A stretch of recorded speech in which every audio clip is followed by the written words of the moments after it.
دوسرے کو کرتے ہیں، یہ کہاں سے اور کیسے شروع ہوا؟ جب اللہ رب العزت نے ہمارے ابا جناب آدم علیہ السلام کو تخلیق فرمایا تو اللہ رب العزت نے جناب آدم کو فرمایا کہ وہ فرشتوں کی جماعت ہے، جاؤ ان کو سلام کر کے۔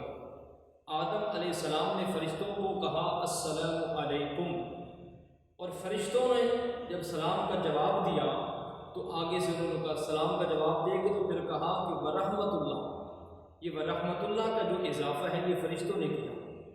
اب سلام حضور اکرم صلی اللہ علیہ وسلم نے فرمایا کہ جو شخص سلام میں پہل کرتا ہے اس کو زیادہ نیکیاں اور زیادہ اس کو ثواب اور اس کو اجر ملتا ہے۔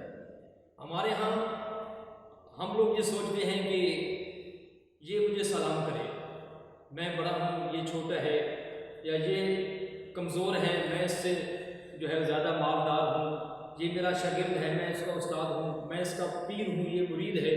یہ مجھے سلام کرے۔ نہیں، حضور اکرم جناب رسالت مآب صلی اللہ علیہ وسلم نے فرمایا کہ جو شخص کسے باشد میں کوئی بھی ہو، فرمایا ہر سلام میں پہل کرنے والے شخص کو زیادہ اجر و ثواب ملے گا۔